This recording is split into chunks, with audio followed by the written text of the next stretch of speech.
समान अध्ययन सामान्य ज्ञान के महारिवीजन के अंक के अंतर्गत आप सभी जैसा कि जानते हैं कि मैं 6 सब्जेक्ट लेकर के चल रहा हूं। 6 सब्जेक्ट का रिवीजन आपको मैं करवा रहा हूं और आप सभी मेरे साथ जुड़ करके 6 सब्जेक्ट का रिवीजन कर रहे हैं। पहले हम इतिहास का सब्जेक्ट पढ़ेंगे, फिर पॉलिटी पढ़ेंगे, इसके बाद हम ज्योग्राफी पढ़ेंगे, फिर आपका जो है आपका इन्वायरमेंट का टॉपिक पढ़ेंगे, ज्योग्राफी के बाद इन्वायरमेंट के बाद फिर आपका जनरल साइंस और इकोनॉमी। 6 टॉपिक यहाँ पे पढ़ा रहा हूँ। सुबह मॉर्निंग को 5:30 बजे मेरी करंट अफेयर्स का सेशन होता है एग्जाम इंडिया यूट्यूब चैनल पर। जो बच्चे सुबह अभी तक नहीं जगे हैं 5 बजे जगने की आदत करिए और 5:30 बजे मेरे करंट अफेयर्स के सेशन से जुड़ जाइए, ठीक है। तो करंट अफेयर्स भी आपका कवर होगा। मैं गारंटी देता हूं कि करंट अफेयर्स से आपके प्रश्न गलत नहीं होंगे। करंट अफेयर्स से आपके प्रश्न गलत नहीं होंगे। तो करंट अफेयर्स आप मेरे साथ जुड़ करके कर सकते हैं। चलिए शुरू करते हैं आज के सेशन को। देखिए यहां पे आप देख पा रहे होंगे आपके बैकग्राउंड में एक तस्वीर है। ये इतिहास का टॉपिक है और ये आपका लखनऊ ऐतिहासिक लखनऊ समझौता है। आपको पता होगा 1916 में कांग्रेस का एक अधिवेशन हुआ था और बहुत फेमस अधिवेशन हुआ था जिसको हम लखनऊ पैक्ट के नाम से जानते हैं, लखनऊ समझौता के नाम से जानते हैं। खास क्यों है ये, क्यों खास? यहां पे 2 बड़ी घटनाएं घटी इस समझौते में। लखनऊ समझौता 1916 में हुआ था। ये कांग्रेस का क्या था, अधिवेशन था, बहुत ही खास था और देश की आजादी में इसका बहुत इंपॉर्टेंस है, ठीक है। लखनऊ पैक्ट 1916। तो आज के सेशन में इसी को पढ़ने का प्रयास करेंगे, जानने का प्रयास करेंगे। देखिए दिसंबर 1916 का समझौता है। उत्तर प्रदेश के लखनऊ में इंडियन नेशनल कांग्रेस का जो है क्या हुआ था, एक अधिवेशन हुआ था। अच्छा, इस समय केवल इंडियन नेशनल कांग्रेस का अधिवेशन नहीं हुआ, इंडियन नेशनल कांग्रेस का तो अधिवेशन हुआ ही 1916 में, हर बार होता था, रूटीन रहता था, है ना। लेकिन साथ ही साथ मुस्लिम लीग के द्वारा भी अधिवेशन किया गया। किसके द्वारा किया गया? साथ ही साथ मुस्लिम लीग के द्वारा भी अधिवेशन किया गया, ठीक है। मुस्लिम लीग का भी अधिवेशन हुआ 1916 में। इन दोनों के द्वारा स्थान चुना गया लखनऊ। अब इस समय क्या स्थिति चल रही थी, थोड़ा सा 2 मिनट इसको दृष्टिपात करते हैं। उससे पहले 2 बड़ी घटनाओं को यहां पर देखते हैं, ठीक है। पहला क्या हुआ, इसमें 2 घटनाएं हुई। पहला क्या हुआ, उदारवादी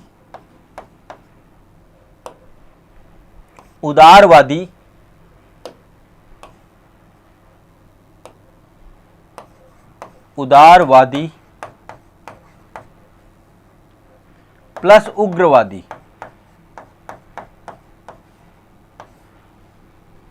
कांग्रेस के जो 2 धड़े थे इनको हम दूसरे नाम दे सकते हैं, नरमपंथी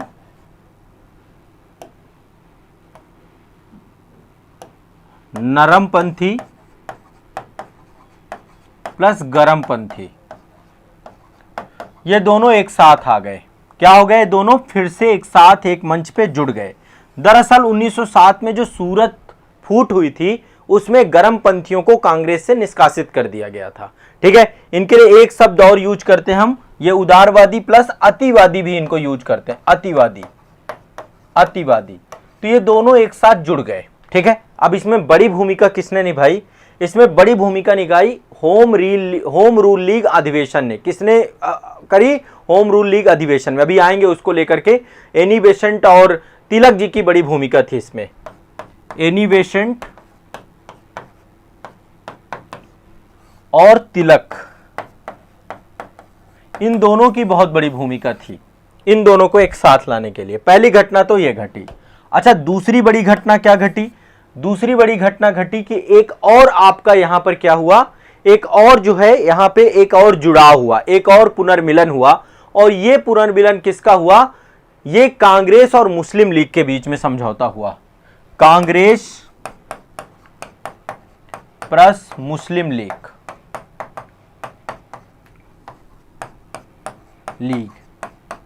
इन दोनों के बीच में भी समझौता हो गया। ये भी आपस में जुड़ गए और इसमें मोहम्मद अली जिन्ना ने बड़ी महत्वपूर्ण भूमिका निभाई। इन्होंने एक साझा अपना कार्यक्रम भी जो है दोनों के लिए द्वारा ज्ञापित किया गया। तो देखिए आगे अभी चलेंगे कब ये जो है आपका अलायंस बाद में टूटता है। 1916 में इंडियन नेशनल कांग्रेस का दिसंबर 1916 में क्या होता है, लखनऊ में एक अधिवेशन बुलाया जाता है। अच्छा, इसकी अध्यक्षता को लेकर पूछता कि इसकी अध्यक्षता किसने की, तो इसकी अध्यक्षता की अंबिका चरण मजूमदार ने। ठीक है, अध्यक्षता किसने की, इसकी अध्यक्षता अंबिका चरण मजूमदार। 1 नंबर का क्वेश्चन है, इसको याद करके रखना है आपको, अंबिका चरण मजूमदार, भूलना नहीं चाहिए आज के बाद, मजूमदार, ये इसके अध्यक्ष थे। ठीक है, जो कांग्रेस का अधिवेशन हुआ था ये इसके अध्यक्ष थे। अब एक बार फिर से इसको फिर से समझते। देखिए, दिसंबर 1916 में इंडियन नेशनल कांग्रेस और इंडियन मुस्लिम लीग ने लखनऊ में एक अधिवेशन आयोजित किया और एक ही समय में दोनों अधिवेशन हुए। शुरुआत में तो दोनों के द्वारा, इंडियन नेशनल कांग्रेस के द्वारा अलग और मुस्लिम लीग के द्वारा अलग, संवैधानिक सुधारों की संयुक्त योजना का प्रस्ताव पारित किया गया। ठीक है, मुस्लिम लीग ने कहा कि भैया हम क्या करेंगे, संवैधानिक सुधारों को लेकर के ये हमारे पॉइंट है। कांग्रेस ने कहा अच्छा हमारी ये पॉइंट है। ठीक है, और फिर बाद में इन्होंने इसी को संयुक्त कार्यक्रम बना दिया, दोनों ने मिला करके संयुक्त कार्यक्रम बनाया और संयुक्त कार्यक्रम बनाने के बाद दोनों ने ये निर्णय लिया कि अब हम जो लड़ाई लड़ रहे हैं वो अंग्रेजों के खिलाफ लड़ रहे हैं, तो क्यों ना हम एक दूसरे के साथ रणनीतिक सहयोग करें। तो दोनों एक दूसरे के साथ आ गए। इसी को ध्यान में रखते हुए लखनऊ समझौता इसी को कहा जाता है। अच्छा, लखनऊ समझौता के साथ साथ इसका एक दूसरा नाम भी है कांग्रेस लीग योजना। यदि कभी यह भी पूछा जाए तो इसको भी ध्यान रखिएगा, कांग्रेस लीग योजना भी इसको कहा जाता है। 1916 को कांग्रेस लीग योजना या लखनऊ समझौता, लखनऊ समझौता। ठीक है, कांग्रेस लीग योजना या लखनऊ समझौता, इन दो नामों से इसको हम जानते हैं। ठीक है, तो 1916 में कांग्रेस और लीग में समझौता हो गया और यह समझौता इसलिए था ताकि संविधान सुधारों की एक योजना को अपनाया जा सके। अब इस समझौते में इन्होंने क्या किया, 19 स्मरण पत्र, एक प्रपत्र जारी किया जिसका नाम था 19 स्मरण पत्र। इस योजना में 19 पॉइंट रखे गए, स्मरण पत्र। एक तो ये जारी किया गया आपका 19 स्मरण पत्र। ठीक है, एक ये जारी किया गया और इस 19 स्मरण पत्र में दोनों राजनीतिक दलों की बातें रखी गई थी कि कांग्रेस क्या क्या डिमांड कर रही है और मुस्लिम लीग क्या। एक साझा संयुक्त कार्यक्रम था जिसमें 19 स्मरण पत्र में सारी बातें लिखी गई थी। ठीक है, क्लियर है, स्पष्ट है। तो पहली बात तो ये थी। दूसरी बात थी 1907 में अतिवादियों को, गर्मपंथियों को, उग्रवादियों को जो अध्यक्षता के पद को लेकर के दोनों के बीच में सूरत फूट हो गई थी, ये मैंने आपको बताया था। उस फूट के बाद जो है अगेन फिर से एनी बेसेंट और तिलक के सहयोग से 1916 में फिर से इनका मिलन हो गया। अब यहां से देखिए, महात्मा गांधी का भी आगमन हो चुका था और यहां से देश की आजादी का एक नया शुभारंभ होता है। देश की आजादी की मांग को लेकर के फिर से पूरा देश एकजुट हो जाता है, देश के सारे लीडर्स एकजुट हो जाते हैं, सारे विचार एकजुट हो जाते हैं। तो 1916 का जो ये लखनऊ समझौता है एक माइलस्टोन है। ठीक है, इसलिए आपको ध्यान में रखना है। क्लियर है, ये आपको ध्यान रखना है। अब ये पूरा चलता कब तक है, देखो ये तो आपका फिर कालांतर में चलेगा ही, उदारवादी और उग्रवादी दोनों साथ ही रहेंगे और ये आपका कंटिन्यूअस चलेगा। ठीक है, इसमें कोई दिक्कत नहीं है। लेकिन आपको जो एक बात समझनी है कि जो आपका यहां पर हम देखते हैं, है ना, सबको समझ में आ रहा है ना, किसी को दिक्कत तो नहीं है। हाँ, सिंपल सा है बहुत, इसमें कोई दिक्कत नहीं है, बहुत आसान है, इसलिए आसानी से चीजों को समझना है। देखिए सभी के लिए, सब में ये क्वेश्चन पूछे जाते हैं, है ना। ये आपका चाहे आईएएस की बात हो, यूपी पीसीएस की बात हो या अन्य कोई भी एग्जाम हो, एसएससी हो, वनडे हो, कोई भी एग्जाम हो, सबके लिए जीएस बराबर है, जीके बराबर है। ठीक है, इन डेप्थ आपका यही क्वेश्चन आपके पूछे जाते हैं। जहां पे भी वन लाइनर फैक्चुअल की बात है यही पूछते हैं। तो इसमें सब लोग जो है ध्यान से बस सुने, पहले इसको डिस्कस करें, इसको चर्चा करें। अब यहां पे देखिए 1916 से लेके 1922 का जो समय रहा, इसमें सब कुछ ठीक रहा, कई सारी घटनाएं घटी। जैसे कि महात्मा गांधी का आगमन हो गया। यहाँ पे महात्मा गांधी मतलब कांग्रेस के लीडर बन जाते हैं, कांग्रेस को लीड करने लगते हैं और इसी समय खिलाफत आंदोलन चालू हो जाता है। खिलाफत आंदोलन, तो खिलाफत के मुद्दे में सारे एकजुट हो जाते हैं, खिलाफत के मुद्दे में भी सारे एकजुट हो जाते हैं, पहली चीज ये। दूसरा, इसी समय असहयोग आंदोलन चलता है, असहयोग आंदोलन चलता है, दूसरा ये है। और असहयोग आंदोलन बहुत इंपॉर्टेंट होता है। दूसरा क्या चलता है? असहयोग आंदोलन। ठीक है, तो असहयोग आंदोलन में भी सारे एकजुट हो जाते हैं। खिलाफत आंदोलन में भी सब एकजुट थे, असहयोग आंदोलन में भी सब एकजुट थे, सब साथ में चलते हैं। लेकिन जैसे ही महात्मा गांधी के द्वारा असहयोग आंदोलन को स्थगित कर दिया जाता है 12 फरवरी 1922 को, उसके बाद फिर आपस में इनके विचार फिर से अलग हो जाते हैं। तो ये पूरा जो टाइम था एकजुटता का 1916 से लेकर 1922 तक का टाइम पीरियड, इसको बोलते हैं मतैक्य का काल। मतैक्य का काल, एक ही मत, मतैक्य का काल, एक ही मत को लेकर के चलना। ठीक है, अलग अलग मत नहीं होना, एक ही मत पर चीजों को लेकर के चलना, इसको मतैक्य का काल कहते हैं। क्या कहते हैं? मतैक्य का काल। कोई दिक्कत नहीं है, सिंपल सा है। इसके बाद जब 1922 में जो है असहयोग आंदोलन वापस होता है, फिर मुस्लिम लीग अपने जो है फिर राग अलापने लग जाती है, और इसके बाद फिर पाकिस्तान की राग, और ये फिर स्थिति गड़बड़ हो जाती है। ठीक है, 1922 तक दोनों जो है एक ही कार्य योजना के तहत काम करते हैं। ठीक है, और फिर बाद में 1922 के बाद फिर सब अपने अपने रास्ते पकड़ लेते हैं। ठीक है, ध्यान रखिएगा, सिंपल सा ये जो है आपका एक बहुत इंपॉर्टेंट समझौता है। और इसमें अंबिका, ये देखिए, आप देखिए मोहम्मद अली जिन्ना है, और ये लीग समझौता हो रहा है आपका। ठीक है, लखनऊ पैक्ट 1916 के नाम से इसी को हम पूरा जानते हैं प्रॉपर्ली। तो ये आपकी पूरी घटना थी इतिहास से। क्लियर हो गया कॉन्सेप्ट? कोई दिक्कत नहीं है, ये कभी भूलेगा नहीं। अंबिका चरण मजूमदार जी को भूलोगे नहीं आप लोग। 1 नंबर का क्वेश्चन आपका आता है ये, है ना, सब जगह पूछा जाता है। हाँ, हर जगह पूछा जाता है बच्चों। देखो, मोस्ट इंपॉर्टेंट टॉपिक लेकर के मैं यहाँ पे चल रहा हूँ, जो आपके सभी एग्जाम में ज्यादातर पूछे जाने वाले क्वेश्चन है ना। इतिहास इतना बड़ा है कि सब तो नहीं पूछेगा, तो यदि सब नहीं पूछेगा तो हमें क्या करना पड़ेगा? इंपॉर्टेंट चीजें देखनी पड़ेंगी। क्लियर है? चलो यहां तक रख देते हैं। अब आज चलते हैं पॉलिटी में। अब दूसरा सब्जेक्ट हमारा स्टार्ट हो गया, भारत का संविधान। आप सभी जानते हैं भारत के संविधान के तहत मैं आपको बहुत ही इंपॉर्टेंट क्या पढ़ा रहा हूं? क्या पढ़ा रहा हूं? महत्वपूर्ण। मैं आपको महत्वपूर्ण अनुच्छेद पढ़ा रहा हूं। क्या पढ़ा रहा हूं? महत्वपूर्ण अनुच्छेद। इंपॉर्टेंट आर्टिकल आपको पढ़ा रहा हूं। क्या पढ़ा रहा हूं? महत्वपूर्ण अनुच्छेद। क्या पढ़ा रहा हूं? महत्वपूर्ण अनुच्छेद। तो महत्वपूर्ण अनुच्छेदों में चलेंगे भारतीय संविधान के।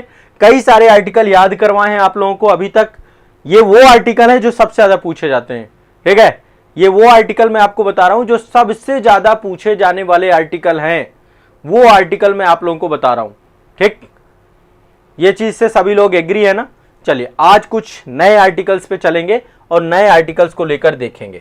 ठीक है, यहाँ पे कुछ आर्टिकल मैं लिखूंगा, और यदि आप लोगों को आते हो तो आप लोग जरूर जो है इन आर्टिकल के बारे में बताइएगा। मैं यहाँ पे कुछ आर्टिकल लिख रहा हूं। आर्टिकल 253 कई बार पूछा गया है। ठीक है, आर्टिकल 262 कई बार पूछा गया है। ठीक है, आर्टिकल 253, आर्टिकल 262, आर्टिकल 263 ये केंद्र राज्य संबंधों पे आ गया, मैं वहां से पूछ रहा हूं आपको। ठीक है, इसके बाद आर्टिकल 266, आर्टिकल 267 क्या बोलते हैं, और एक आर्टिकल और देख लेते हैं, आर्टिकल 280। ये आर्टिकल से कई बार क्वेश्चन आता है। मैच दो फॉलोइंग भी पूछता है, और आज इतने आर्टिकल आप रट लोगे। 4-5 आर्टिकल ही याद कराता हूं, क्योंकि ज्यादा कराऊंगा तो फिर एक्सेस हो जाएगा मामला। आर्टिकल 263 केंद्र राज्य प्रशासनिक संबंधों से जुड़ा हुआ है। और आपको पता है कि जो हमारे देश की संसद है, केंद्रीय विधायिका है। ठीक है, केंद्रीय विधायिका के पास ये पावर है कि भारत सरकार कोई अंतरराष्ट्रीय संधि करती है तो अंतरराष्ट्रीय संधि को प्रभावी बनाने के लिए पावर है केंद्रीय संसद के पास। तो आर्टिकल 253 है कि अंतरराष्ट्रीय करार कोई भी किए जाते हैं उनको प्रभावी करने के लिए विधान बनाने की शक्ति संघ के पास है, केंद्र के पास है, केंद्रीय विधायिका के पास है। तो ये आपका किससे जुड़ा हुआ है? अंतरराष्ट्रीय संबंधों से जुड़ा हुआ है। किससे जुड़ा हुआ है? अंतरराष्ट्रीय संबंध, अंतरराष्ट्रीय करारों के लिए विधान। ठीक है, करारों को प्रभावी बनाने वाले विधान कौन करेगा? ये संघ करेगा, प्रभावी बनाने का विधान। जैसे मैं आपको एक छोटा सा एक केस बताता हूं। आपको पता है एक केस था बेरूबारी केस। ठीक है, कौन सा केस था? बेरूबारी का केस। आप सभी जानते होंगे 1960 में केस आया था। बेरूबारी दरअसल एक जगह थी आपकी, है ना, ये जो पश्चिम बंगाल वाला क्षेत्र है ना, बांग्लादेश, पश्चिम बंगाल, असम वाला क्षेत्र, यहीं पर आपका एक बेरूबारी गांव था। ठीक है, और जब रेड क्लिफ के द्वारा भारत में जो है उस समय सीमा बनाई गई, रेड क्लिफ लाइन बनाई गई, तो जब रेड क्लिफ लाइन बनाई गई तो उस समय रेड क्लिफ लाइन बनाते समय बेरूबारी छूट गया। बेरूबारी को यह तय नहीं किया गया कि ये भारत संघ का हिस्सा है या फिर जो है आपका बांग्लादेश का, नागरिकता का मुद्दा जो था, लेकिन ओवरऑल वहां पे शासन प्रशासन भारत सरकार चलाती थी। ठीक है, अब दरअसल पाकिस्तान के द्वारा इसको, क्योंकि वहां पे आबादी ज्यादातर मुस्लिम बहुल आबादी थी, ठीक है, लेकिन वो भारत सरकार के डायरेक्ट कंट्रोल में था बेरूबारी। ठीक है, लेकिन उसको स्पष्ट नहीं किया गया कि ये पाकिस्तान, क्योंकि देखो रेड क्लिफ ने जब सीमाएं बनाई थी ना, सीमांकन किया था, तो रेड क्लिफ के पास सबसे पहली बात टाइम बहुत कम था। रेड क्लिफ तो जानते हैं ना, वही व्यक्ति जो सीमा आयोग का अध्यक्ष था जब भारत पाकिस्तान की सीमा बनाई गई थी।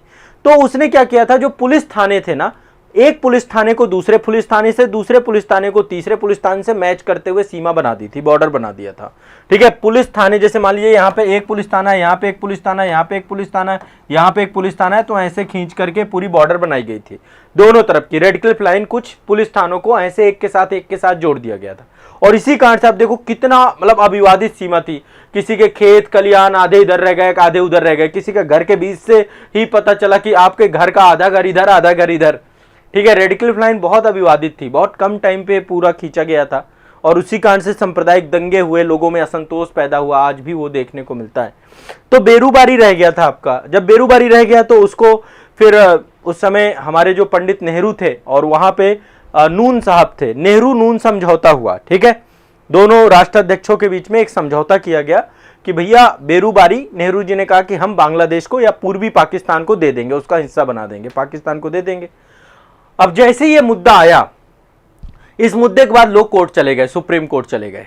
वहां पे 3-4 प्रश्न निकल के आए। पहला प्रश्न निकल के आया कि क्या भाई भारत सरकार कैसी सरकार है, चुनी हुई सरकार है, लोकतंत्रात्मक गणराज्य है हमारा देश, तो क्या देश की जो जनता है, जनता के पास संप्रभुता है ना, जनता के द्वारा चुन करके सरकार आती है ना, तो क्या देश की जनता जिसके पास संप्रभुता है, क्या उसको किसी दूसरे देश को देने का अधिकार है? भाई सरकार की पावर कहां से आती है, जनता से आती है ना। सरकार को कौन चुनती है?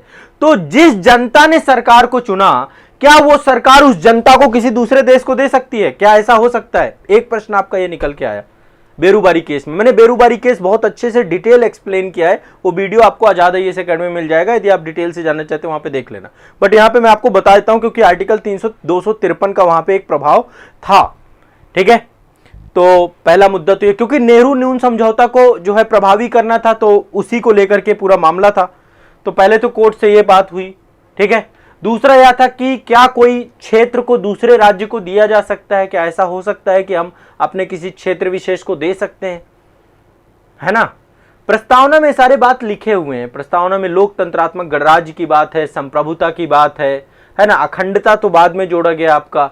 लेकिन जब ये बातें हुई तो कोर्ट ने एक बात कही। कोर्ट ने सबसे पहले बोला कि देखिए, पहली बात तो प्रस्तावना संविधान का हिस्सा ही नहीं है। बेरूबारीवाद में सुप्रीम कोर्ट ने कह दिया कि प्रस्तावना संविधान का हिस्सा नहीं, इसलिए प्रस्तावना को लेकर मत आइए। बाद में केशवानंद भारती में स्वीकार कर लिया कि प्रस्तावना संविधान का हिस्सा है ना, और आधारभूत ढांचे में किसी प्रकार से कोई छेड़छाड़ नहीं होगी।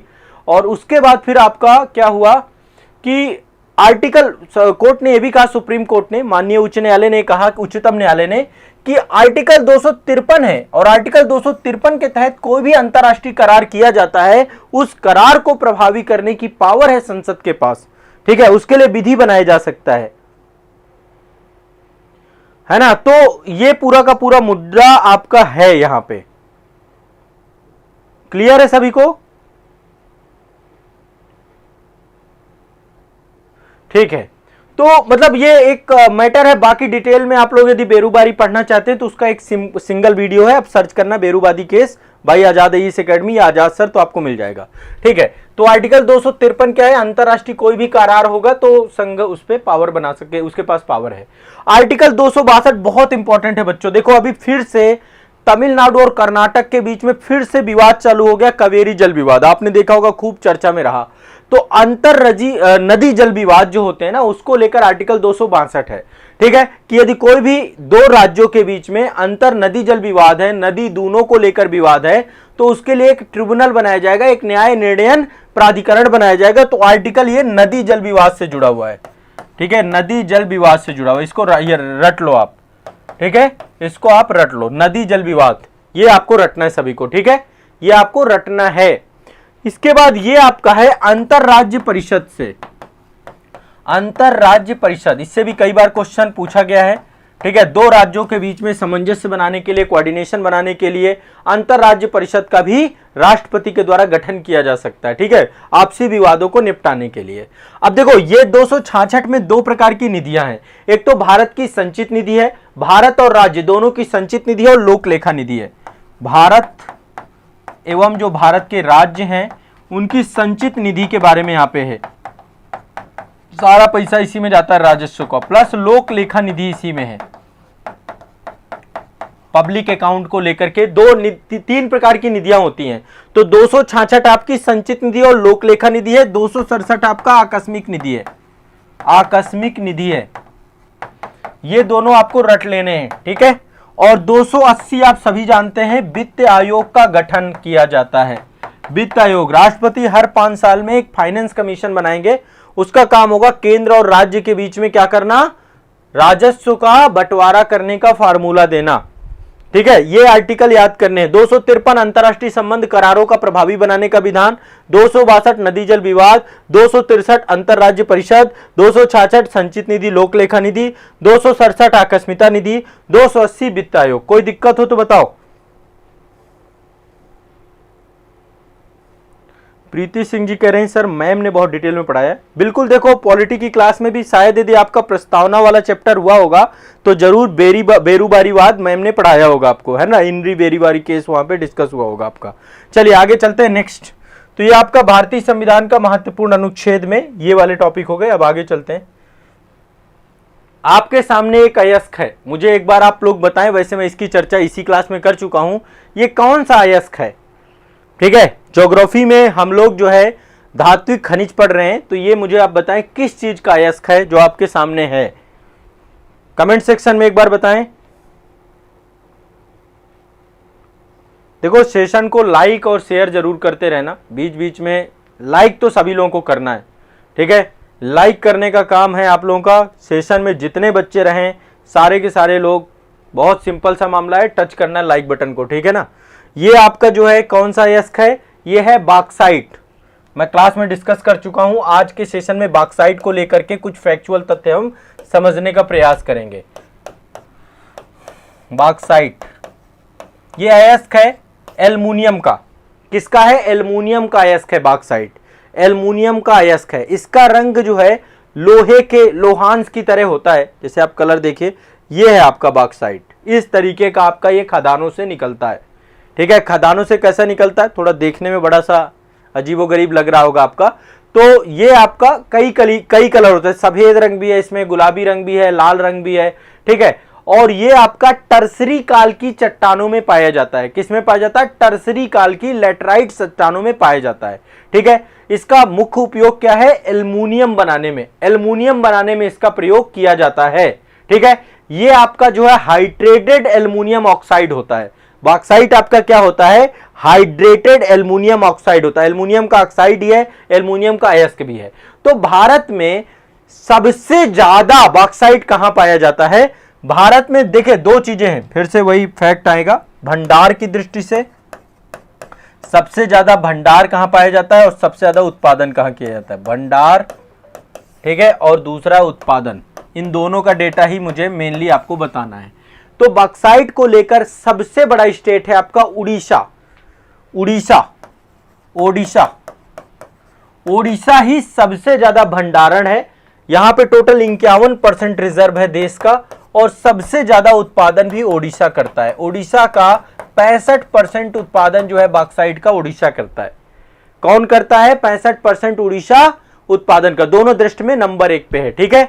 यहां पर जो है आपका खोंडलाइट श्रेणी है, बॉक्साइट के जमाव कहां पाए जाते हैं, खोंडलाइट श्रेणी है, उस श्रेणी में पाए जाते हैं। यहां पर कोरापुट की खाने हैं और रायगढ़ की खाने हैं। उड़ीसा में दो प्रमुख खाने हैं, पहली है कोरापुट की खाने और रायगढ़ की खाने, रायगढ़, यहां पर जो है आपका इनका भंडारण पाया जाता है और यहीं से बॉक्साइट का उत्पादन किया जाता है, ठीक है, ध्यान रखिएगा। क्लियर है, स्पष्ट है सभी को, कोई दिक्कत तो नहीं है, कोई दिक्कत तो नहीं है सभी को। क्लियर है सभी को? बताएं। ठीक है, अब इसके अलावा पहले तो उत्पादन करने में आपका उड़ीसा है, उड़ीसा के बाद दूसरे नंबर पे आएगा झारखंड, झारखंड। तीसरे नंबर पे है आपका गुजरात, उत्पादन के डेटा है आपके, गुजरात में भी पाया जाता है ये आपका। ठीक है, फिर आपका छत्तीसगढ़ है, छत्तीसगढ़ में भी बॉक्साइट पाया जाता है और महाराष्ट्र में भी बॉक्साइट पाया जाता है। रट लो ये, उड़ीसा, झारखंड, गुजरात, छत्तीसगढ़, महाराष्ट्र, यहां पर हर जगह पर क्या पाया जाता है? ठीक है, भंडार और उत्पादन। तो उत्पादन के हिसाब से आपके 5 राज्य हैं, रट जाने हैं सभी को। और कहां कहां पे भंडारण है इसका? पहले तो उड़ीसा में भंडारण है, फिर आपका गुजरात में भंडारण है। गुजरात में 2 जगह हैं आपकी बहुत इंपॉर्टेंट, एक है देवभूमि और दूसरा है द्वारका, देवभूमि और दूसरा है द्वारका। यहां पर बॉक्साइट पाया जाता है, हां यहां पर बॉक्साइट पाया जाता है आपका। झारखंड में बॉक्साइट पाया जाता है, झारखंड में 2 जगह हैं, एक तो आपका लोहारदगा है, लोहरदगा है, लोहरदगा है, दूसरी जगह है गुमला, गुमला।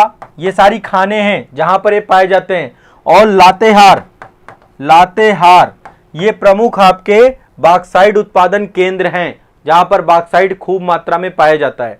ठीक है, क्लियर है, स्पष्ट है। और जो लोहरदगा है वहां पर एल्युमिनियम के संयंत्र भी लगाए गए हैं।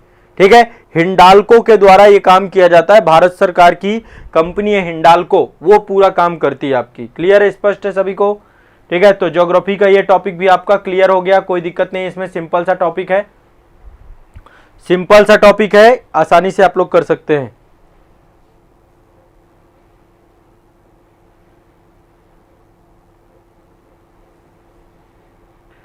अरविंद कुमार जी यहाँ पे जवादी, सेवराय, ये सब आपकी,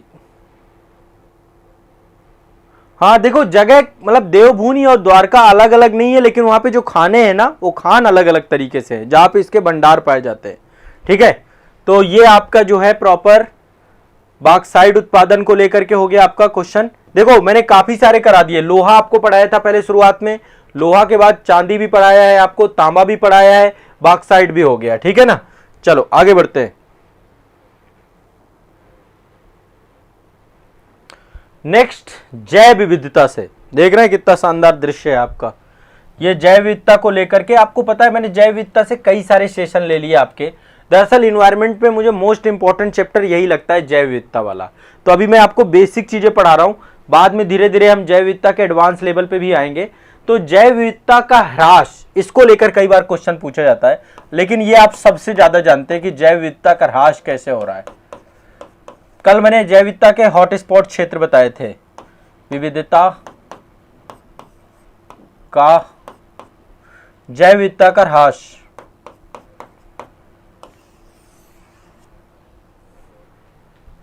जैव विविधता का ह्रास, ठीक है, आप सभी जानते हैं कि हमारे क्या पूरी पृथ्वी जो है संकट में है, क्योंकि जैव विविधता का बहुत तेजी से ह्रास हो रहा है। कुछ मैं तस्वीरें आपको दिखा रहा हूँ, ये हाल हो रहे हैं जंगलों के के पूरे जंगल साफ हो रहे हैं। ठीक है, सब डेवलपमेंट के नाम पे, ये प्रदूषण है, जितनी भी बड़े बड़े हमारे आर्द्र भूमि क्षेत्र हैं, नदियां हैं, तालाब हैं, इतनी प्रदूषित हो रही हैं।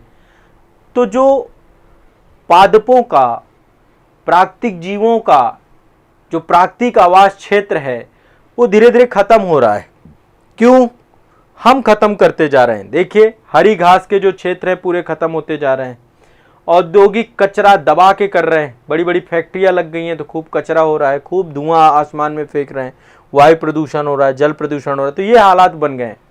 ठीक है, अब जैव विविधता ह्रास के प्रमुख कारण क्या हो सकते हैं? पहली बात तो प्राकृतिक आवासों को हम काटते जा रहे हैं, कुछ पॉइंट लिख लीजिएगा, प्राकृतिक आवासों को काटते जा रहे हैं विकास के नाम पे, प्राकृतिक आवासों को का ह्रास कौन कर रहा है? मानव कर रहा है। किस नाम पे कर रहे हैं? डेवलपमेंट के नाम पे कर रहे हैं। मैं आपको सही बताऊं, दिल्ली एनसीआर पे आप आइए, देखिए ये सारी जगह जहाँ बड़ी बड़ी फैक्ट्रियाँ लगी हैं, कंपनियाँ लगी हैं, ये सब एक समय बहुत बड़ा जंगल हुआ करता था। दिल्ली में जाइए, जो दिल्ली रिज है आपका, पूरा सब इंडस्ट्रियल कॉरिडोर में बदल के पूरा हमने विनाश कर दिया है। ठीक है, विकास बोलते हैं उसको, लेकिन विनाश ही है वो, है ना। इसके बाद प्राकृतिक संसाधनों का अति दोहन कर रहे हैं हम, इनका लगातार जनसंख्या बढ़ती जा रही है, हम शहर बनते जा रहे हैं, है ना। शहरों का विकास, एक्सटेंशन होता जा रहा है, Noida extension, Rajnagar extension, extension पे एक्सटेंशन बनते जा रहे हैं। शहर को एक्सटेंड किया जा रहा है, वर्टिकल भी किया जा रहा है, हॉरिजॉन्टल भी किया जा रहा है। 20-20 मंजिला की इमारतें बनाई जा रही हैं, एक एक इमारत में पूरा गांव पूरा गांव, जितने आपकी गांव की आबादी है ना, यहाँ पे एक टावर में उतने लोग रहते हैं, सब लटके रहते हैं 21-22 मंजिला में, ये हालत है यहाँ पे। ठीक है, तो प्राकृतिक संसाधनों का अति दोहन, प्राकृतिक संसाधनों का अति दोहन। आप लोग देखते हैं ना, पहले पेड़ों में क्या होता था, पेड़ों में पंछी जो है अपने घोंसले बनाते थे। अब हमने भी वो टावर नुमा कंक्रीट के जंगल बना दिए हैं, और उसमें वो 21वें नंबर के घोंसले में लोग रह रहे हैं। सब घोंसले ही हैं वो, यहाँ से नीचे से देखोगे तो दिमाग खराब हो जाता है ना। यहाँ पे कई सारी सोसाइटी है, जब कभी वहाँ पे मैं जाता हूँ, मैंने वृक्षारोपण का काम बहुत करवाया इस क्षेत्र में, और समझिए एक एक सोसाइटी में मैंने जो है 20-20, 50-50 हज़ार पेड़ लगवाए हैं, हरा भरा कर दिया। बहुत सारी सोसाइटी मैंने यहाँ पे भर दी हैं, और यहाँ तक कि बहुत सारी जगहों पे इतने बढ़िया बढ़िया पेड़ लगाए हैं। एक जगह मैंने जो है, हमने 500 पेड़ लगवाए थे, और वो समझिए पूरे फल के पूरा उद्यान में बदल गया, है ना। वो कब्रिस्तान हुआ करता था, आज के टाइम पे आप जाएंगे बिल्कुल लहलहाता हुआ उद्यान है। तो वृक्षारोपण मैं समय समय पे करता रहता हूँ, मतलब मेरा वो कार्यक्रम चलता रहता है। तो आज के टाइम पीरियड पे यहाँ पे बहुत सारी सोसाइटी है जहाँ पे मैं जाता हूँ, बट जब मैं जाता हूँ ना, उन सोसाइटी में देखकर सर चकरा जाता है कि ये क्या बना दिया है लोगों ने, है ना। एक साथ जो है 50 टावर, 100 टावर लाइन से खड़े हैं, अजीब, देखने में तो दूर से बहुत अच्छा लगता है, लेकिन उनकी जिंदगी सड़ी हुई है ना। वो कुछ दिनों के लिए है, कुछ दिन अच्छा लगेगा। तो ये तो मानव के द्वारा किया जा रहा है। और कैसे होता है जैव विविधता का ह्रास? देखिए, जैव विविधता का ह्रास डायरेक्टली ये कथन कारण में क्वेश्चन कई बार पूछा गया है। विदेशी प्रजातियों का संक्रमण हो जाता है कई बार। मान लीजिए यहाँ पे जो प्रजाति है उसकी जगह पे दूसरी प्रजाति जैसे आ जाती है ना, तो विदेशी प्रजातियों के संक्रमण से भी जैव विविधता का ह्रास हो जाता है। विदेशी प्रजातियों का प्रवेश वो क्या करेगा, फिर यहाँ की जो प्रजातियां हैं उनके लिए संकट बन जाएगा। ठीक है, तो एक कारण जैव विविधता के ह्रास का ये भी हो सकता है, विदेशी प्रजातियों का संक्रमण।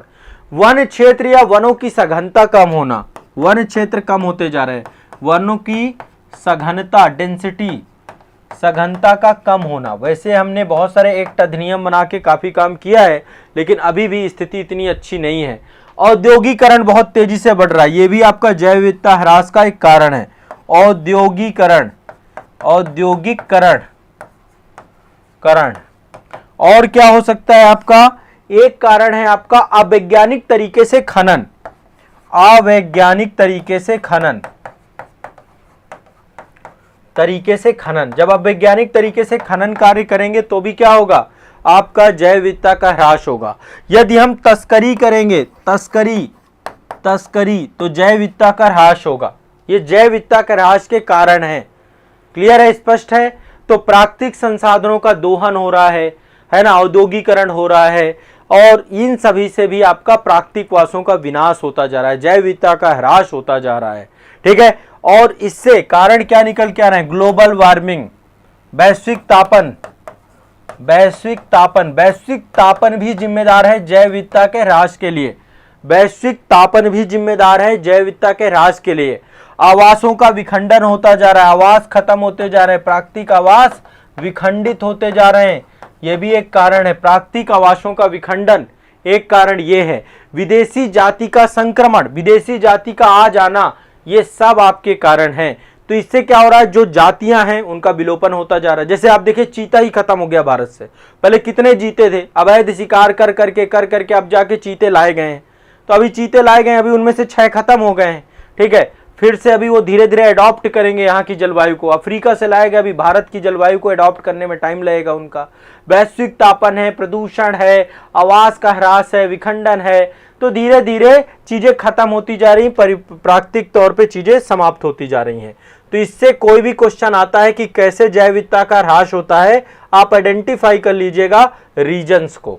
ठीक है, ये जो आपको प्रकृति में पेड़ दिख रहे हैं, इस समय अमेजॉन के वृक्ष यहाँ पे पाए जाते हैं अफ्रीका में, वो अमेरिका में, दक्षिणी अमेरिका में, ब्राजील वाले क्षेत्र में, जहाँ पे अमेजॉन नदी है ना, उसके चारों तरफ अमेजॉन के पेड़ हैं, अमेजॉन के जंगल हैं। ब्राजील इस समय डेवलपमेंट कर रहा है और डेवलपमेंट में इन पेड़ों को इतनी गति से काट रहा है, इनको हम पृथ्वी का फेफड़ा कहते हैं। अमेजॉन के जंगलों को पृथ्वी का फेफड़ा कहा जाता है। अब वहां पे विकास कार्य के नाम पे उन जंगलों को काटा जा रहा है, ठीक है। अभी डेवलपिंग कंट्री है ब्राजील, है ना, G20 का सदस्य भी, अगला G20 वहीं पे होना है, G21 होगा अब अगला, ठीक है। अगला G21 कहां होगा? ब्राजील में। 19वां G20, 18वां भारत में, 17वां इंडोनेशिया में और 19वां आपका ब्राजील में। तो अब जब ये हाल है कि पृथ्वी के फेफड़े ही खत्म हो जाएंगे, उसको लेकर के फिर हर देश विकास के नाम पे, डेवलपमेंट के नाम पे अपनी चला रहा है। हाँ, जब कभी आंसर राइटिंग भी करना हो तो ये पॉइंट डाल लीजिए, बिल्कुल, ठीक है बच्चों। ये क्लास मंडे टू फ्राइडे होती है, शाम को 7 बजे होती है, लाइव होती है। जरूर आया करिए, जरूर जुड़ा करिए, अपने मित्रों को जोड़िए, अपने घर के जो बच्चे पढ़ रहे हों उनको जोड़िए, बहुत बेनिफिट होगा इस क्लास से। चलिए आगे चलते हैं, ये वाला एनवायरनमेंट का टॉपिक कंप्लीट हो गया। अगला सब्जेक्ट चलते हैं। अगला सब्जेक्ट है आपका साइंस। अगला सब्जेक्ट क्या है? Science, general science. देखो, जीव विज्ञान की शाखाएं पढ़ रहे थे आप लोग, ठीक है। जीव विज्ञान की शाखाएं पढ़ा रहा था कि जीव विज्ञान की बहुत सारी ब्रांचेज हैं जिनके माध्यम से हम काफी चीजों का अध्ययन करते हैं। तो ये आप देख रहे हैं, ये है पैथोलॉजी। आप लोग कभी भी बीमार हो जाते हैं तो डॉक्टर आपको चेकअप लिखता है कि जाओ चेकअप कराया हो। तो चेकअप कराने कहाँ जाते हैं आप? पैथोलॉज जाते हैं। पैथोलॉज, बहुत सारे पैथोलॉज होते हैं आपके आसपास, है ना, नर्सिंग होम जो होते हैं, कुछ भी होते हैं, डॉक्टर के पास खुद भी सुविधा होती है। तो दरअसल पैथोलॉजी में क्या किया जाता है, जो रोग होता है उसकी प्रकृति के बारे में पता किया जाता है कि रोग की क्या प्रकृति है, क्या लक्षण है, क्या कारक है, ठीक है। तो रोगों की प्रकृति के बारे में पता किया जाता है, रोगों की प्रकृति, ठीक है। किस प्रकृति का रोग है आपको? बुखार है तो किस तरीके का बुखार है, टाइफाइड है, मलेरिया है। और आजकल तो डॉक्टर जो है ना, जबरदस्ती भी आपको लिखवा देते हैं ये चेकअप की, जाओ चेकअप करा के आओ, ठीक है। चेकअप में उनका बंधा होता है कमीशन, तो कमीशन खोरी में खूब होता है चेकअप, ठीक है। आमतौर पे देखो, इतना तो डॉक्टर समझ जाते हैं, इतनी बड़ी पढ़ाई पढ़ के आते हैं तो डॉक्टर इतना तो समझ जाता है कि इसको क्या रोग है। लेकिन एट लीस्ट ये है कि जिसको रोग है नहीं है तो चलो कोई नहीं, चेकअप हो जाए। लेकिन ठीक है ना, आपको यदि निगेटिव आया तो आपको भी बहुत खुश हो जाते हैं कि चलो कुछ है नहीं, और पॉजिटिव आया तो फिर इलाज होता है आपका अच्छा खासा। तो चेकअप एक प्रक्रिया बन गई है, बहुत तेजी से अब ये बिजनेस बढ़ रहा है। मैं इसको व्यापार ही कहूँगा, जिस गति से व्यापार की तरह बढ़ रहा है। और बहुत महंगे महंगे चेकअप होते हैं, सोचिए, है ना, बहुत महंगे महंगे चेकअप, 1000-2000 रुपए से सस्ते कोई चेकअप ही नहीं, सब बहुत महंगा कर दिया है। तो पैथोलॉजी में रोगों की प्रकृति के बारे में पता किया जाता है, लक्षण और कारकों का अध्ययन किया जाता है। ये भी आपका एक ब्रांच है जीव विज्ञान की। अगला आप देख रहे हैं, ये है आपका पैरासिटोलॉजी। पैरासिटोलॉजी, कोई यहाँ पे है तो नहीं, मेरी बात का बुरा मत मानना भाई कोई भी। देखो, सच्चाई जो है उसको बयां करने में क्या दिक्कत है, आप भी जानते हैं क्लिनिकल ट्रायल होते हैं, किस तरीके से लोगों को जो है, ठीक है, यहाँ पे कोई व्यक्ति मेरा बात का बुरा नहीं मानेगा। भारत की एक सच्चाई है, आपको कोरोना के टाइम पे आप लोगों ने देखा किस तरीके से मेडिकल साइंस ने बचाया तो हमें, लेकिन बचाने के साथ साथ जो है बिजनेस किस बड़े स्तर का होता है, व्यापार कितने बड़े स्तर का होता है। मैं सबकी बात नहीं कर रहा हूँ, ठीक है, सारे लोग ऐसे नहीं है, सारे लोगों में से बहुत सारे लोग ऐसे, अभी जैसे मैं जहाँ पे रहता हूँ, मेरे जस्ट बगल में एक डॉक्टर साहब हैं और वो इतने बड़े लेवल पे सोशल वर्क करते हैं, सबकी फ्री चिकित्सा करते हैं। मेरे फादर खुद थे, और मेरे फादर समझिए कि वो आयुर्वेदाचार्य थे, वैसे आयुर्वेद की प्रैक्टिस करते थे, और उन्होंने कभी किसी से पैसे नहीं लिए, ठीक है। कभी उन्होंने ये नहीं सोचा कि हमारे बच्चे हैं, है ना, इनको कुछ बेहतर करना होगा तो खूब कमा लेते हैं। हमारे घर पे जो भी व्यक्ति आया उसका खूब उन्होंने इलाज किया। अब तो काफ़ी वृद्ध हो गए, प्रैक्टिस नहीं करते, बट एटलीस्ट उन्होंने इतने लोगों की मदद की है, इतनी जानें बचाई हैं उन्होंने अपने जीवन में, और कभी कोई स्वार्थ नहीं रहा। किसी ने कुछ दे दिया तो ठीक है। अब तो आपको पता है आयुर्वेद पे इतना ज़्यादा लोग भरोसा भी नहीं करते हैं। सरकार इस समय प्रमोट तो कर रही है, अब चीज़ें बढ़ रही हैं, बट एटलीस्ट मतलब ऐसा नहीं है सब ऐसे ही हैं, सारे ऐसे करते हैं। आयुर्वेद में तो चेकअप वेकअप इतना ज़्यादा नहीं होता है। अब आप स्वदेशी देख लीजिए, बाबा रामदेव जी के आश्रम तो बने हुए हैं, आश्रमों में भी आप देखिए कि सारी तरीके की सुविधाएं। आप चले जाइए, पतंजलि के स्वास्थ्य केंद्र बने हुए हैं, वहाँ पे जाइए, वहाँ पे आपको चिकित्सक बैठे होते हैं, निःशुल्क चिकित्सा होती है, ठीक है, तो रोगों के प्राथमिक लक्षणों से भी डॉक्टर समझ करके इलाज करते हैं, लेकिन जहां पे जरूरत होती है वहां पे चेकअप भी होते हैं। ठीक है, आज के टाइम पे एक डर भी बना रहता है कि भैया चेकअप कराओ, नहीं तो चीजें हो नहीं जाएंगी।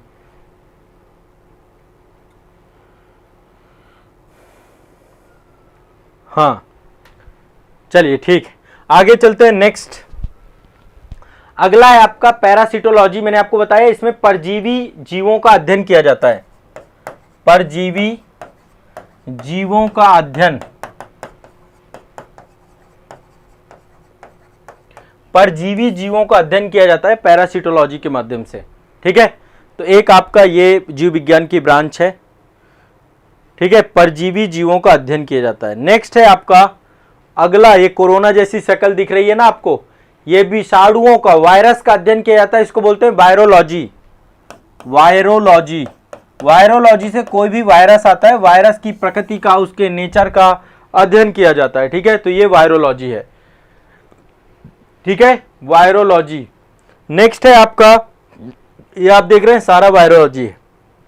नेक्स्ट है बैक्टीरियोलॉजी। बैक्टीरिया का अध्ययन किया जाता है, जीवाणुओं का अध्ययन, बैक्टीरियोलॉजी। बैक्टीरियोलॉजी, बैक्टीरियोलॉजी, बैक्टीरिया का अध्ययन, बैक्टीरियोलॉजी के माध्यम से बैक्टीरिया का अध्ययन। ठीक है, नेक्स्ट है एंटमोलॉजी, ये बैक्टीरिया का अध्ययन। नेक्स्ट है आपका एंटमोलॉजी। एंटमोलॉजी में कीटों का अध्ययन किया जाता है। एंटमोलॉजी, एंटमोलॉजी ये क्या है, कीटों का अध्ययन है आपका। एंटमोलॉजी से कीटों का अध्ययन किया जाता है। किसका अध्ययन, कीटों का। घर में विविध प्रकार के कीट आपने देखे होंगे, बरसात के मौसम में बहुत निकलते हैं, अजीबो गरीब कीट, तो इनका अध्ययन किया जाता है एंटमोलॉजी के अंतर्गत। किसके द्वारा, एंटमोलॉजी के अंतर्गत। ठीक है, नेक्स्ट मोस्ट इंपॉर्टेंट, चींटियों का भी अध्ययन किया जाता है।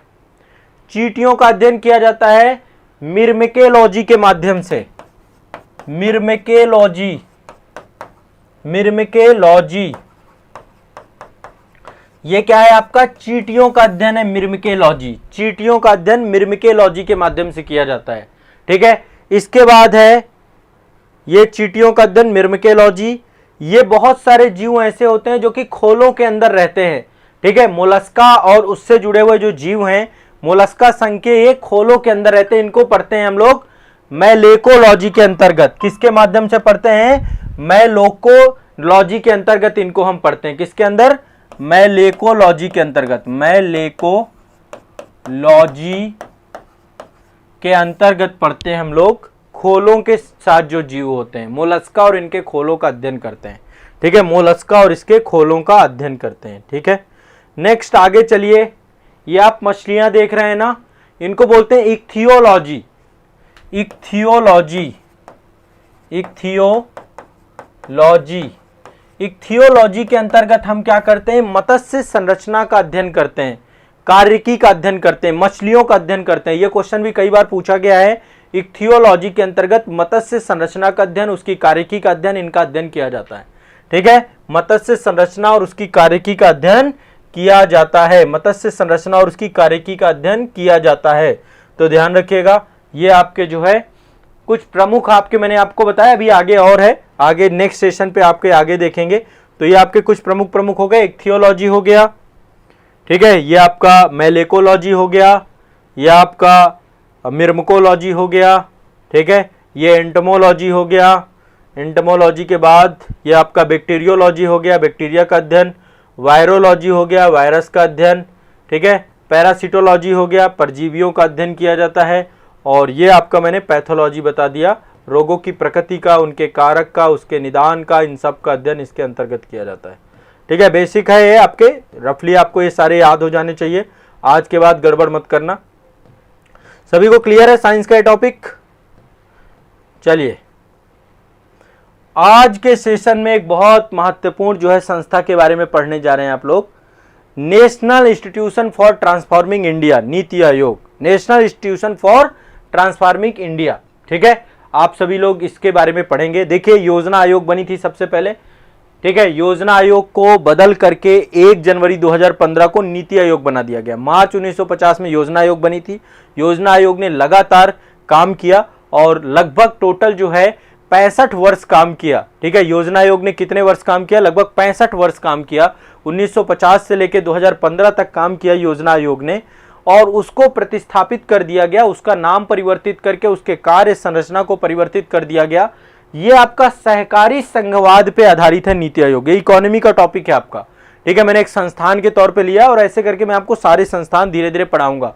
तो योजना आयोग को 1 जनवरी 2015 को एक नए संस्थान के तौर पे, नीति आयोग के तौर पे इसको बनाया गया। सहकारी संघवाद से जुड़ी हुई है और अल्टीमेट जो इसका गोल है वो है अधिकतम शासन न्यूनतम सरकार की परिकल्पना के लिए बॉटम अप दृष्टिकोण पर जोर दिया गया। ठीक है, जैसे कि कोई भी योजना बनेगी तो वो योजना नीचे से बनेगी। पहले जब योजना आयोग थी तो उसमें ऊपर से जो है निर्णय बनते थे, ऊपर डिसीजन लिया जाता था और नीचे थोप दिया जाता था। अब कोई भी निर्णय लेना है तो पहले नीचे से पता किया जाएगा, बॉटम गांव स्तर पे, जिला स्तर पे, राज्य स्तर पे, और फिर जाके केंद्र सरकार जो है उसके आधार पे योजनाओं को बनाएगी। तो इसमें बॉटम अप दृष्टिकोण था। पहले क्या था आपका? अप टू डाउन आपका जो है दृष्टिकोण था। ठीक है, इसमें 2 हब बनाए गए हैं। ठीक है, इसमें एक तो टीम इंडिया हब है और दूसरा आपका ज्ञान और नवोन्मेष हब है। अब देखिए यहाँ पे मैं एक बात बताता हूँ, आज के टाइम पे आप लोगों ने एक बड़ी बहस सुन रखी होगी इंडिया बनाम भारत की। ठीक है, दोनों ही एक हैं, दोनों का कुछ भी अलग अलग नाम नहीं है। ठीक है, कोई अंतर नहीं है भारत बनाम इंडिया को लेकर। यदि आप थोड़ी सी हमारे संविधान में दोनों ही शब्द लिखें, आप भारत बोलिए भारत बोलिए, आप इंडिया बोलिए इंडिया बोलिए, दोनों में कोई अंतर नहीं है। अच्छा, 2015 में जो मौजूदा सरकार है इसके द्वारा ही नीति आयोग जब बनाया गया तो इसमें बनाया गया टीम इंडिया हब। क्या बनाया गया? टीम इंडिया हब बनाया गया। तो यहां पे भी तो इंडिया है, टीम भारत नहीं बनाया गया था। ठीक है, सरकार अब चाहती है कि नाम बदल दिया जाए। देखो अच्छी बात होगी, इसमें कोई बुराई नहीं है कि यदि भारत का नाम, भारत के नाम से हम अपने राष्ट्र को बुलाते हैं, लेकिन इसमें कोई वो भी नहीं है कि कोई औपनिवेशिक दास्ता और ये सारी चीजें, अंग्रेजों ने नाम नहीं दिया इसको कि अंग्रेजों ने कोई नाम दिया हुआ है। तो इंडस नदी के नाम पे इंडिया आया है ना, इंडस से इंडिया निकला आपका, सिंधु से हिंदू निकला। ये तो एक भौगोलिक परिक्षेत्र का नाम है और एक भाषा में। अब जैसे भारत का नाम हम पुर्तगीज में देखने जाएं तो कुछ और ही नाम निकलेगा, है ना, हम जापानीज में नाम देखने जाएं तो कुछ और ही निकलेगा। यदि आप नाम को यदि हम ट्रांसलेट करें दूसरी चीजों में तो मतलब कोई इसको लेकर इतनी ज्यादा बहस का मामला नहीं था, लेकिन फिर भी ठीक है। तो एक तो टीम इंडिया में राज्य सरकार और केंद्र सरकार दोनों आपस में जोड़ करके ये पूरा आपका बनाया गया, जिसमें सेंट्रल प्लस स्टेट दोनों आपस में जुड़ गए, केंद्र प्लस राज्य आपके बन गए। और दूसरा आपका जो बनाया गया वो है ज्ञान और नवोन्मेष हब, ज्ञान एवं नवोन्मेष हब। ठीक है, एक आपका ये बनाया गया। इसके अंतर्गत 2 बॉडी काम करती है, एक तो टीम इंडिया हब है जिसमें सेंट्रल और स्टेट गवर्नमेंट है पूरी। इसमें आपका ये एक थिंक टैंक है आपका, नीति आयोग का क्या है, विचार मंच है आपका। एक ये विचार मंच, शायद मुझे लगता है आप लोगों में से बहुत सारे लोग ये नहीं जानते हो। नीति आयोग के अंदर 2 हब हैं, एक तो टीम इंडिया हब है, दूसरा ज्ञान और नवोन्मेष हब है। तो टीम इंडिया हब जो है राज्यों और केंद्र के बीच में एक इंटरफेस का काम करता है। ज्ञान और नवोन्मेष हब नीति आयोग के थिंक टैंक की भांति काम करता है। ठीक है, अब इसमें कौन कौन होते हैं? ठीक है, एक तो अध्यक्ष होगा, इसमें कौन होगा? एक अध्यक्ष होगा। ठीक है, कौन होगा? एक अध्यक्ष होगा, एक उपाध्यक्ष होगा, अध्यक्ष हमारे प्रधानमंत्री होंगे। भारत के प्रधानमंत्री पदेन अध्यक्ष होते हैं नीति आयोग के, वही लीड करते हैं। जितनी बैठकें होंगी उन सभी बैठकों को भारत के प्रधानमंत्री जी के द्वारा ही लीड किया जाएगा, वही इसके सर्वे सर्वा होते हैं। हर बैठक पे भारत के प्रधानमंत्री ही लीड करेंगे इसको। ठीक है, तो इसके अध्यक्ष कौन होते हैं? भारत के प्रधानमंत्री, ध्यान रखिएगा, भारत के प्रधानमंत्री ही इसके अध्यक्ष होते हैं। ठीक है, और उपाध्यक्ष कौन होते हैं? प्रधानमंत्री जी के द्वारा नियुक्त किए जाते हैं। इसमें एक संचालन परिषद होती है, मैं आपको एक बार पहले इसकी बॉडी पूरी लिख देता हूं। इसमें एक संचालन कार्यकारी परिषद जो संचालित करती है, संचालन परिषद होती है। क्या होती है? एक संचालन परिषद। लिखते जाना, देखो इंपॉर्टेंट है आपका। इसमें क्षेत्रीय परिषदें भी होती हैं, क्षेत्रीय परिषदों को भी जोड़ा गया है, पूरा भारत जोड़ दिया गया है नीति आयोग में। ठीक है, इसमें कुछ पदेन सदस्य होते हैं, इसमें कुछ तदर्थ सदस्य होते हैं। ठीक है, तदर्थ मतलब अस्थायी, पदेन सदस्य, तदर्थ सदस्य। ठीक है, पदेन सदस्य, तदर सदस्य। इसमें एक मुख्य कार्यकारी अधिकारी होता है जिसको हम सीईओ बोलते हैं, मुख्य कार्यकारी अधिकारी होता है, जिसको हम क्या बोलते हैं, सीईओ। ठीक है, मुख्य कार्यकारी अधिकारी होता है आपका, ध्यान रखिएगा। और इसमें विशेष आमंत्रित सदस्य होते हैं, विशेष आमंत्रित सदस्य होते हैं। ठीक है, ये आपका टोटल ये ढांचा होता है। अध्यक्ष तो प्रधानमंत्री होते हैं भारत के, उपाध्यक्ष प्रधानमंत्री द्वारा नियुक्त किए जाते हैं। जो संचालन परिषद होती है, इसमें सभी राज्यों के मुख्यमंत्री, राज्यों केंद्र शासित प्रदेशों के राज्यपाल होते हैं। संचालन परिषद में कौन होता है, जो जितने भी सीएम होते हैं स्टेट के और केंद्र शासित प्रदेशों के उपराज्यपाल होते हैं, वो सारे के सारे होते हैं आपके। ठीक है, क्षेत्रीय परिषद में विशिष्ट क्षेत्रीय मुद्दों को संबोधित करने वाले प्रधानमंत्री द्वारा कोई भी मुख्यमंत्री को नामित किया जाता है, उपराज्यपालों को नामित किया जाता है, तो उनको इसके तहत जोड़ दिया जाता है। जैसे मान लीजिए किसी राज्यों के बीच में विवाद है, तो उन विवादों को सुलझाने के लिए उनको भी यहाँ पे बुलाया जा सकता है। ठीक है, क्लियर है। और इसमें तदर सदस्य होते हैं, कई सारे बहुत सारे देश के अनुसंधान संस्थान हैं, उन अनुसंधान संस्थानों के सदस्यों को भी यहाँ पर लाया जाता है तदर सदस्य के तौर पे, ताकि उनकी एक्सपर्टीज का फायदा भी उठाया जा सके। ठीक है, और यहाँ पे पदेन सदस्य होते हैं, इसमें प्रधानमंत्री के साथ साथ केंद्रीय कैबिनेट के भी अधिकतम 4 सदस्य हो सकते हैं। केंद्रीय मंत्रिपरिषद के मंत्री भी यहाँ पे होते हैं। ठीक है, जो भी मंत्री यहाँ पर बुलाए जाए वो सारे मंत्री यहाँ पे होते हैं। और एक मुख्य कार्यकारी अधिकारी होता है, एक सीईओ होता है, इसका कार्यकाल निश्चित अवधि के लिए होता है, प्रधानमंत्री जी के द्वारा इसको नियुक्त किया जाता है। और बहुत सारे विशेष आमंत्रित सदस्य होते हैं जिनको प्रधानमंत्री आमंत्रित करते हैं। ठीक है, ध्यान रखिएगा, सभी लोग लिखते जाना, लिखना बहुत जरूरी है और साथ साथ लिखते जाना, बाद का चक्कर मत रखना। ठीक है, बाद में फिर उसको रिवाइज कर लो, वो ज्यादा अच्छा है। ठीक है, बाद में रुचना मत, अभी साथ साथ ही रुचते जाओ, ज्यादा अच्छा है। तो नीति आयोग आपकी एक प्रमुख संस्था के तौर पे इस समय देश में काम कर रही है। ठीक है, और अल्टीमेट इसका उद्देश्य यही है कि हम एक सहकारी संघवाद को बनाएं, राज्यों को भी हर एक निर्णय में साथ लेकर के चल सकें।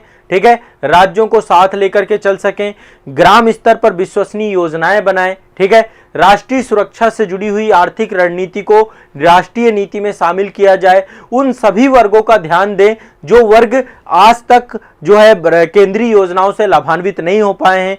तो एक थिंक टैंक के तौर पे काम करना, इसमें बहुत सारे विशेषज्ञों को एक साथ लेकर के आना, ज्ञान, नवाचार और उद्यमशीलता को स्थापित करना, एक विकास एजेंडा तैयार करना, एक दीर्घकालीन योजना बनाना, ये सारा कुछ जो है अल्टीमेट इसका गोल है। तो नीति आयोग का काम क्या है, एक सलाहकार थिंक टैंक के तौर पे काम करना, विशेषज्ञता के साथ काम करना, सहकारी संघवाद को बढ़ावा देना, समझ रहे हैं ना, बॉटम अप दृष्टिकोण लेकर के चलना। नीतियों को लागू करने का अधिकार इसके पास नहीं है, केवल एक विचार मंच के तहत पे काम करता है। ठीक है, जब योजना आयोग था, योजना आयोग के पास पावर थी, नीतियों को लागू भी करता था और धन के आवंटन में भी वो काम करता था, जो योजनागत व्यय होते थे वही देखता था। ठीक है, तो 65 वर्ष पुराना योजना आयोग को अपग्रेड कर दिया गया, किसके तहत, नीति आयोग के अंतर्गत। क्लियर है, स्पष्ट है सभी को।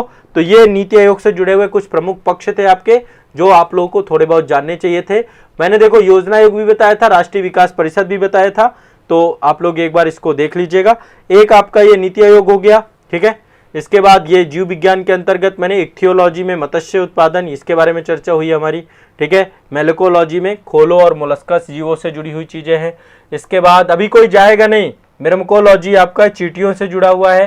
ठीक है, और इसके बाद देखिए आप लोगों के मित्रों में से जिन लोगों ने अभिव्यक्ति प्रतियोगिता में भाग लिया है, आज मैं उसका रिजल्ट भी घोषित करने जा रहा हूं, तो आप लोग सेशन में बाद में रुकिएगा। ठीक है, रिजल्ट अभी आपको बताऊंगा मैं। एंटमोलॉजी में ये कीट है इसमें। ठीक है, कीटों के बारे में जानकारी है। इसके बाद बैक्टीरियोलॉजी है, बैक्टीरिया है आपका, और ये आपका वायरोलॉजी है, वायरस के अध्ययन के बारे में इसमें बातें हुई हैं। इसके बाद ये आपका परजीवियों है, पैरासिटोलॉजी है, और ये आपका पैथोलॉजी है। ठीक है, इसके बारे में चर्चा हुई है। हमने जैव विविधता के ह्रास के बारे में चर्चा की, जैव विविधता के ह्रास को आप लोगों ने जाना। इसके बाद जो है हमने जो है आज बॉक्साइट के बारे में पढ़ा अच्छे से। जो इंपॉर्टेंट है। देखो बहुत ज़्यादा नहीं पढ़ा रहा हूँ, जितना जरूरी है उतना पढ़ा रहा हूँ। संविधान के कई सारे आर्टिकल पढ़े आपने। आर्टिकल 253 अंतर्राष्ट्रीय संबंधों करारों को प्रभावी करने वाले विधान, 262 नदी जल विवाद, 263 अंतर्राज्य परिषद, 266 संचित निधि लोक लेखा निधि, 267 आकस्मिक निधि, 280 वित्त आयोग। ये सारे आर्टिकल आपको मैंने बताए और मैंने आपको लखनऊ पैक्ट के बारे में बताया। ठीक है, तो आज के सेशन में इतने सारे टॉपिक पढ़ के आपको मजा आ गया होगा। ठीक है, ये इसी क्लास में पॉसिबल है, ऐसे ही पॉसिबल है, इसलिए इस तरीके को आप अपना लीजिए और इस तरीके से आप अपने आप को तैयार करिए। ठीक है, एक बार मुझे फीडबैक जरूर दिया करिए कि ये क्लास कैसे लगती है आप लोगों को, कैसा मजा आ रहा है। ठीक है, अच्छा लग रहा है ना। मंडे टू फ्राइडे जबरदस्त रहेगा। आप इस सेशन को बस इसी तरीके से जुड़ के रखिए, आपको बहुत आनंद आने वाला है। ठीक है, अब जितना पढ़ाता जाऊं उसको रिवाइज करते जाओ, उसको रटते जाओ, सभी के नोट्स बनाते जाओ ताकि भूले ना। ठीक है ना।